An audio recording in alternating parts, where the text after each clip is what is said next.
Good evening, people. It's your fellow Marxist-Lincolnist, Robert Lamb, better known to my comrades as Gene Lamb, Secretariat of the Radical Republican Party, and official sitting member as the Secretary of Operational Security.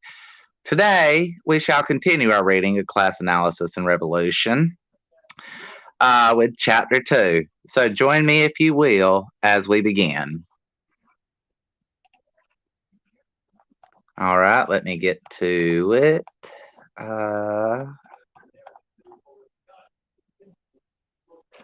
All right, here we go. Today is what's left. So, having established that three fundamental classes, bougies, petties, and proles, are the basis for three fundamental ideologies, liberalism, fascism, and socialism, respectively, we must now discuss the political spectrum.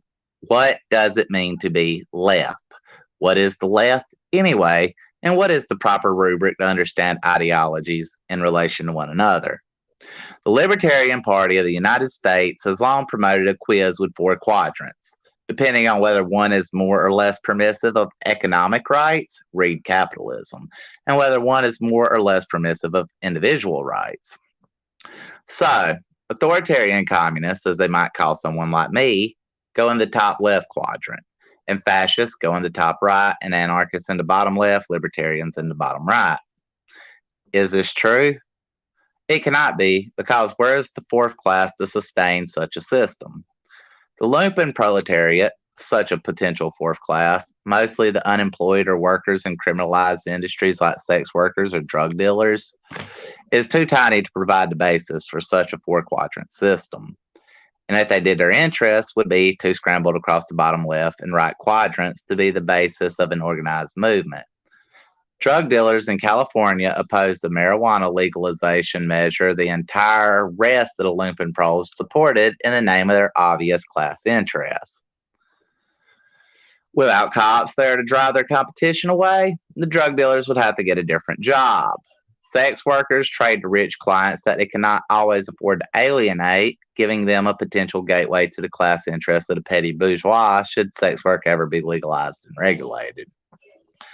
The stopgap nature of their methods of survival, and the methods meant to combat that survival by oppressors bent on criminalizing their very existence, means that the class interests of the lumpen proles are too much in genuine conflict with one another for them to serve as anything but a pawn in the machinations of the three main classes. However, there is a position for the lumpen proles between all the others. Lumpen proles exist between liberals and Nazbols, between socialists and conservatives, between anarchists and fascists. We will see that every class has two basic ideologies. One, adopted when the class aspires for power. One, when it aspires for survival.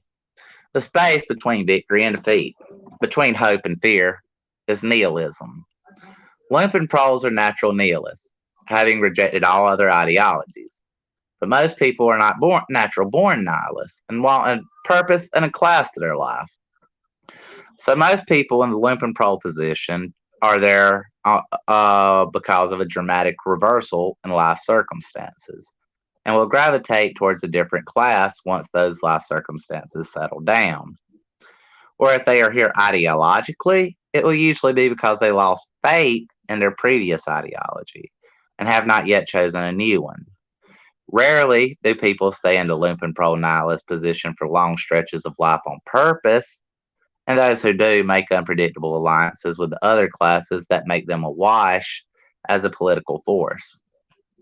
So if there are only three main classes, whence the libertarian division of the political spectrum into four quadrants, we have two axes, one's opinion on economic rights and one's opinion on individual rights. Individual rights often, even mostly, have to do with one's rights and duties in the political process. What's the point of free speech if it can't protest the government? What's the point of a gun if political power didn't grow out of it? Therefore, the question posed by the libertarian test is really, what do you think about capitalism, and what do you propose to do about the people who disagree? The authoritarians on left and right are then just people who have an opinion on capitalism and are prepared to do whatever is necessary to see that opinion victorious. While the libertarians on left and right are people who do not believe in their convictions enough to fight for them, and occasionally people who fetishize this lack of conviction into a conviction of its own. There's already a word for people without firm convictions. That word is liberal. If you do not care enough about your beliefs to see them through to victory, it hardly matters whether your losing beliefs were for or against capitalism, because functionally your beliefs don't matter to anyone, not even yourself. So the libertarian left and the libertarian right in that political compass test are really just the same liberal ideological trash can buffet, seasoned with Ayn Rand or Noam Chomsky to one's preferred flavor of irrelevant liberal wankery. Who can afford to not care about such basic things like food, clothing, and shelter, which are allocated directly or indirectly through the political process? Who can afford to lose an election because their interests will always be represented by whichever party wins? Why? The rich, of course. Dedicated liberals are usually bougies, and dedicated bougies are usually liberals. Any workers in either libertarian quadrant are misled by liberalism and its false consciousness. On the left, by the half liberal, half socialist anarchism. On the center, by full individualistic radical liberalism. And on the right, by that capitalist unicorn ranch called libertarianism. So a more accurate, more real political compass would not be a square with four quadrants or a line with left and right, but more of a triangle. Each corner of the triangle compass is a combination of the two sides that make it and a contradiction of the side opposed to it. Ergo, socialism is just a combination of democracy and the will to power. Just like in the libertarian compass, socialism was the combination of the economic restrictiveness and authoritarian sides. And as socialism is directly across from the side of the triangle labeled capitalism, they are in direct contradiction, as is fascism with democracy and liberalism with the will to power. Of the three sides, two of them should be quite familiar to Americans because liberalism is more pervasive here than the rest of the world, and because the corner's opposite negates it. That means the will to power will have to be explained in greater detail. But for completeness' sake, all three will be explained.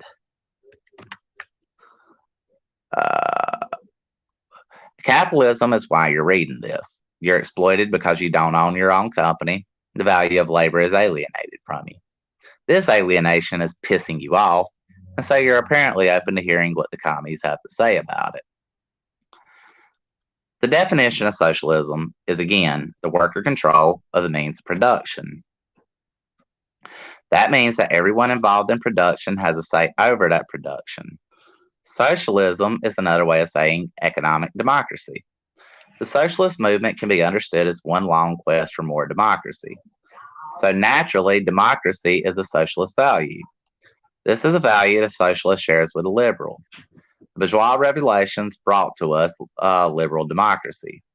But capitalism is economic command of the many by the few, and thus in contradiction to democracy. These contradictions are fundamental, but in the depth of false consciousness, it's remarkable just how pampered over they appeared from the inside. The depth of this contradiction is unsustainable, and while liberal democracy will always decay into warring camps of socialism and fascism over time. We do share political democracy as a value with the liberals. We want political democracy and the collective rights it affords. But the way this manifests in practice is a little different. Bougie notions of individual rights and due process would allow far too many guilty CEOs and cops off the hook after the revolution. So instead of sitting in the courtrooms and waiting for the mafia don to be let off for a fifth time on some technicality, which serves the demands of individual rights, we Marxist-Leninists insist on the recognition of our collective rights to be free of such predators and to reform them into people who can live among us peacefully and constructively instead. We all know the mafia don is guilty. We all know the cop shot blacks for fun before the revolution. We all know that guy was running that company when it did those shockingly evil things. We do not need due process to tell us that all our collective eyes are functioning. Real evil that harms us every day lurks in those liberal individual rights. Letting the mafia don off the hook because of a technicality is liberalism. Going full boondock saints and shooting the mafia don in the courtroom because justice must be served is the will to power, and it's our third concept. The liberals don't understand it and call it totalitarianism because the idea of a person giving their total selves over to anything besides market forces is anathema to them. Fascists in every era have had little difficulty manipulating liberals to their own end. This is because, like socialists, fascists hold the will to power as a core value. The very term will to power is derived from Adolf Hitler's demented manifesto. Fascists don't believe in free speech, but they know that liberals do. So they manipulate liberals into defending them in public by hiding their carping for genocide behind the concept of free speech. And for the most part, liberals fall for it hook, line, and sinker, to the point you'd think they were working on purpose, together on purpose, until class analysis tells you that, on some level, they are. The ACLU has Heather Heyer's blood on its hands because it went to court to fight for the Nazis' rights to march through Charlottesville. Every liberal pundit regurgitating this nauseating, well, actually, in the mainstream media also has her blood on their hands. Because of the will to power, the fascists will always beat the liberals. But because of the corrosive individualism and alienation of capitalism, fascists cannot sustain their power for long, especially when confronted with the socialists who can unite and organize democratically, yet also understand the will to power. If liberalism is paper, fascism is scissors. If fascism is scissors, socialism is a rock. Unfortunately, to extend the rock, paper, scissors analogy, liberal paper usually covers the rock of socialism. The most dedicated opponents of socialism of our recent presidents is not Dubia or Trump, but Clinton and Obama. Obama neutered not only Medicare for all, but even a public option, sucking all the energy he could from the left and redirecting it behind his political operation. 1 second, guys.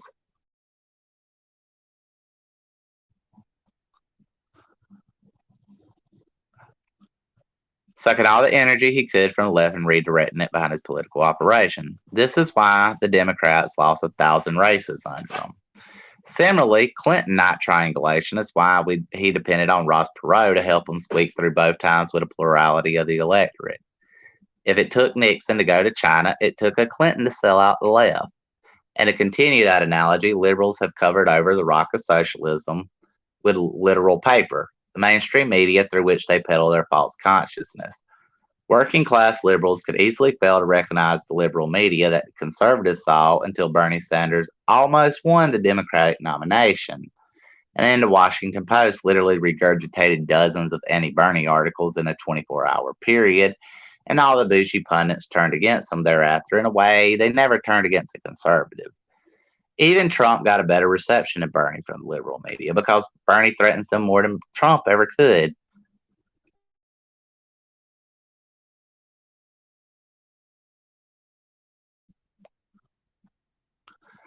This is why in every period of extreme inequality, it requires the emergence of the fascist scissors to cut the liberal paper before the socialist rock can smash the scissors.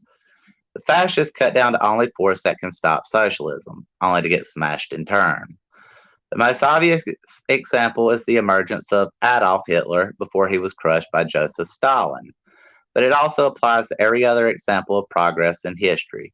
Before a Lincoln could emerge to destroy the political power of the plantations, Buchanan had to allow the slave power to run amok and scare the country towards abolitionism. Before FDR could launch the New Deal, and to be accurate, FDR was not a socialist and the New Deal was not socialism, but he did enjoy support from many democratic socialists at the time and was on the correct side of World War II. America had to endure 4 years of Herbert Hoover, an absolute reaction, as well as a nascent fascist coup thwarted by Smedley Butler. Before we get a socialist president, we must have a President Trump. Liberalism must be discredited by its collapse towards fascism before socialism can rise in its place. It is for this very reason that some Marxist-Leninist theoreticians, such as Slavoj Zizek, advocate a policy called accelerationism.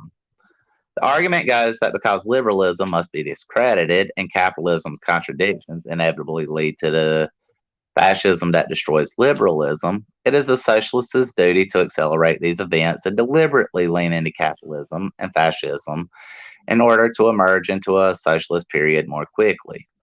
This may make sense on a tactical level, but it misses the ethical duties of the socialists.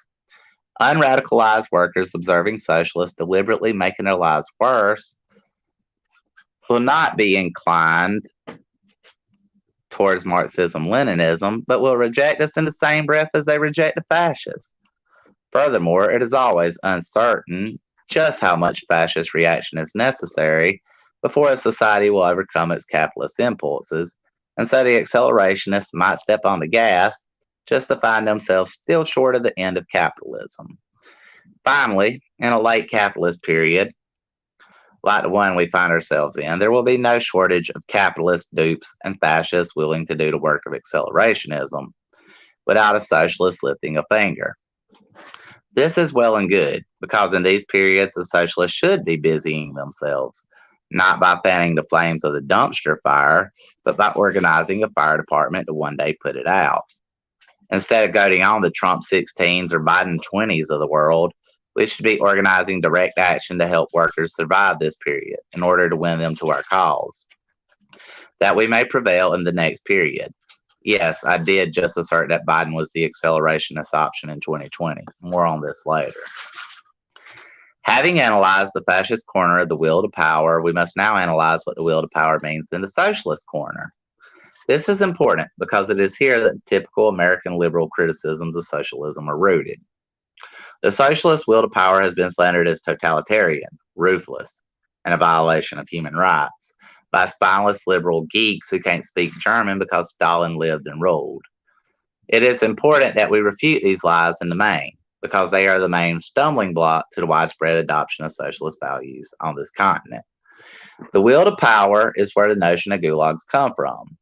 As much as anarchists and other liberals love to criticize the gulags, before the Marxist-Leninists came along and suggested liquidating the bourgeois through reform, the anarchists would just line up the bougies against the wall and shoot them. Gulags were meant to be more humane, a way to rehabilitate people morally deadened by being a beneficiary of capitalism, and change their class interest through labor so they were ready to become solid workers upon re-entry to society. Meanwhile, society would benefit from their labor.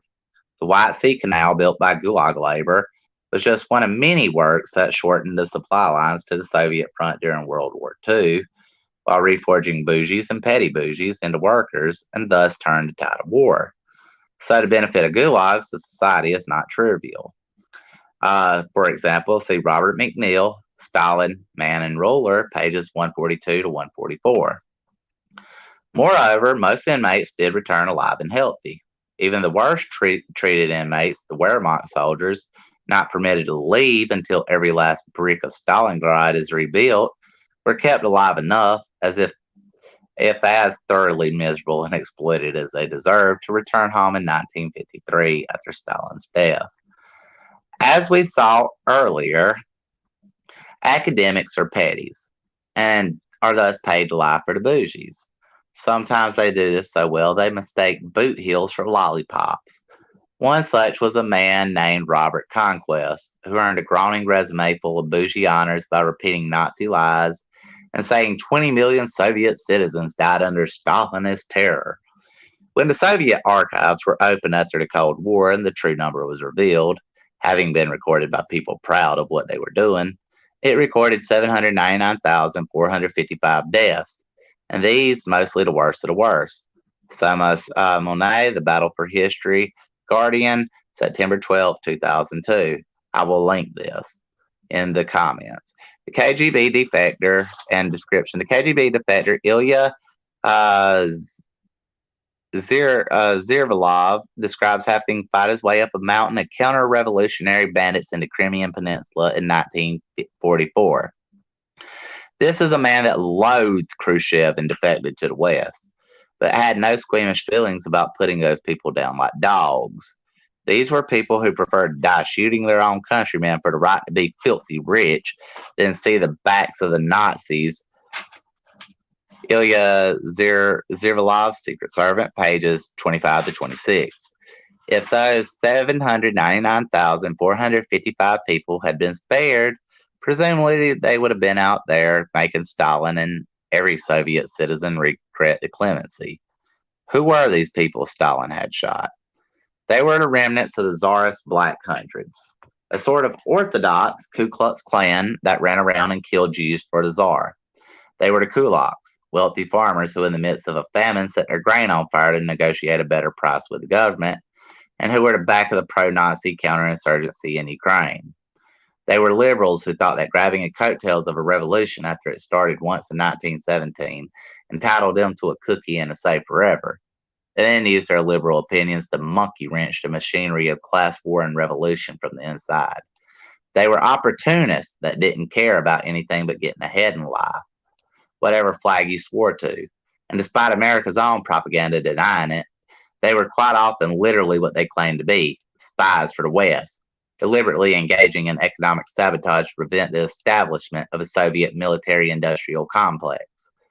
This was in a country the West had militarily invaded only a decade or two earlier in the Polar Bear expedition, and even KGB defectors like Zervalov admit the extensive attempted penetration of the Soviet Union in this era by Western intelligence was real.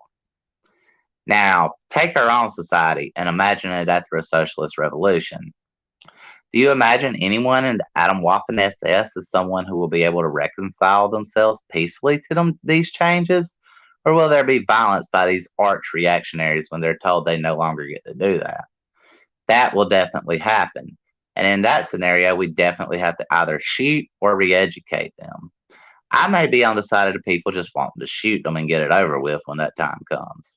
We may be that desperate, and that may become necessary in certain material conditions. But I would rather hope we can avoid such drastic measures wherever possible and make like an early socialist and love our enemies instead. Maybe not love them necessarily, but at least give them a second chance at life if we can afford to do so, and it will not threaten the permanence of the revolution.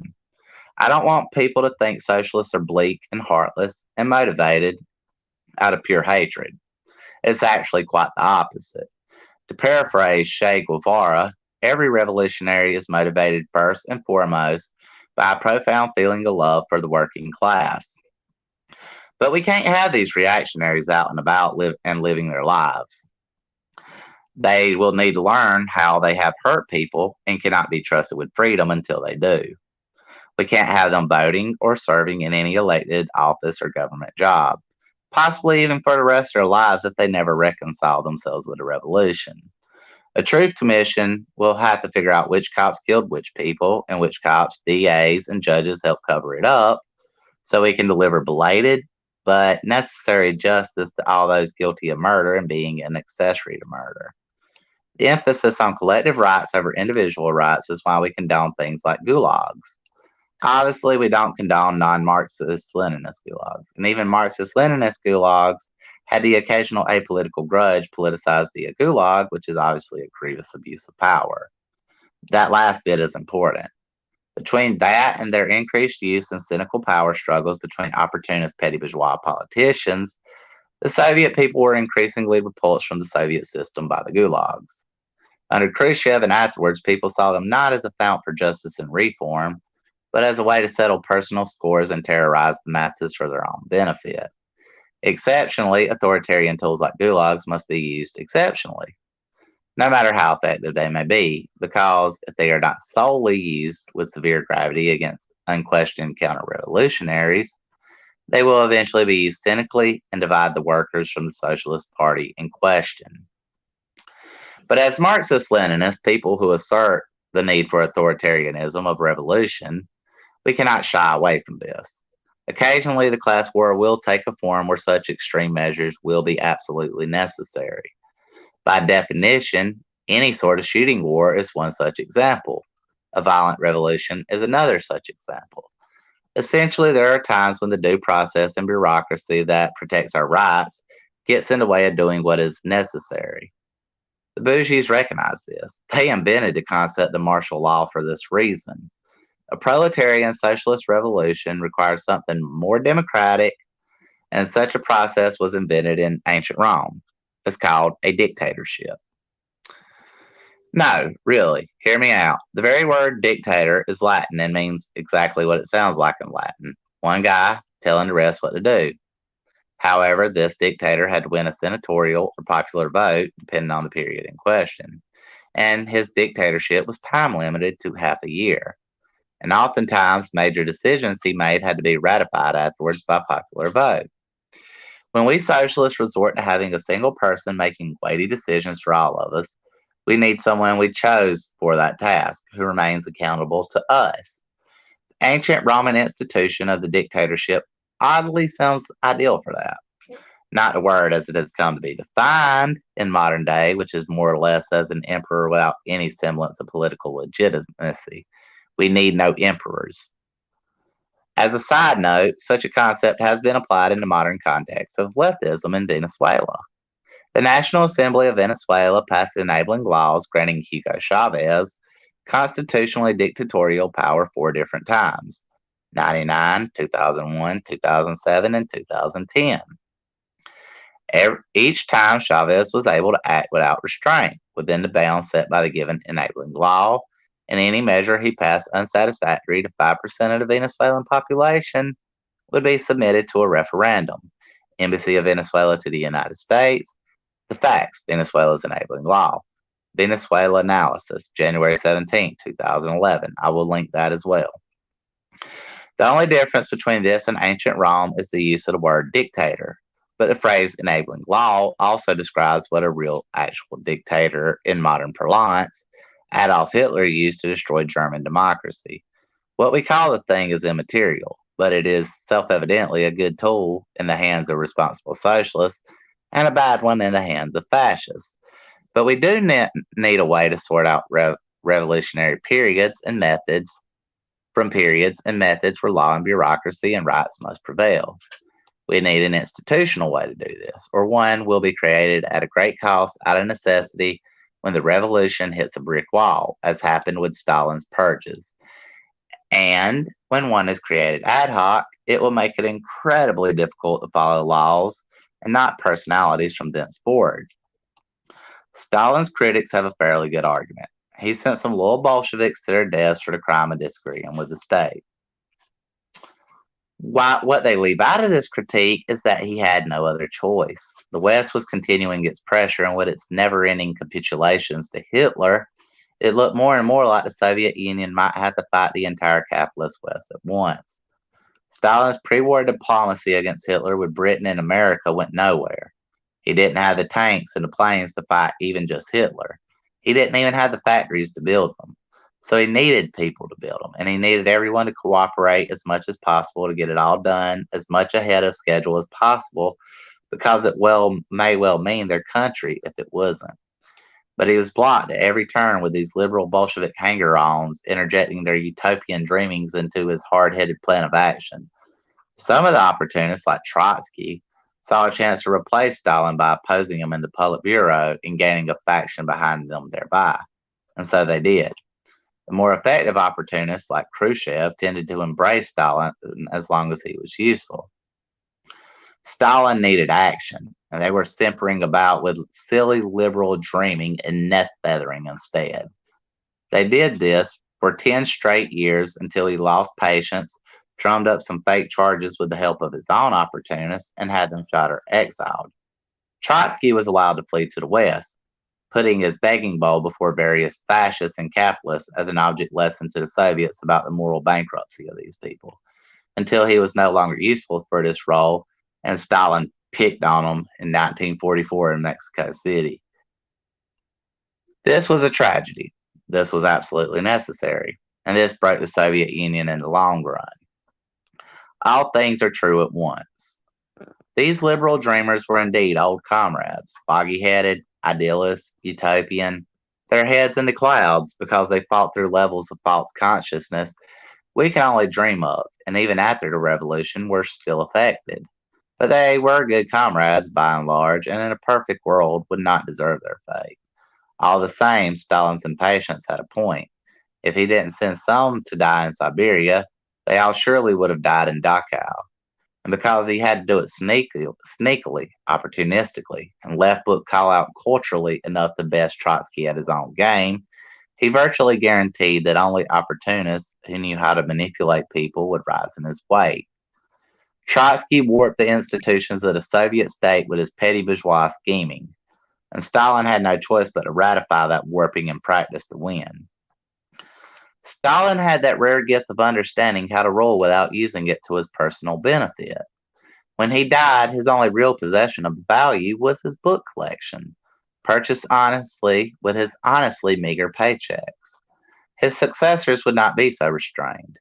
He assembled a vast apparatus of state power that only answered to one man in order to fight great evil. That machine was necessary then, but in the scope of its power, it presented opportunity to the worst people in the Soviet Union to reestablish capitalist relations under a red flag after the one man at its center no longer had the best intentions. Khrushchev and Gorbachev, as example. Such a thing cannot be allowed to happen the next time the red banner is hoisted.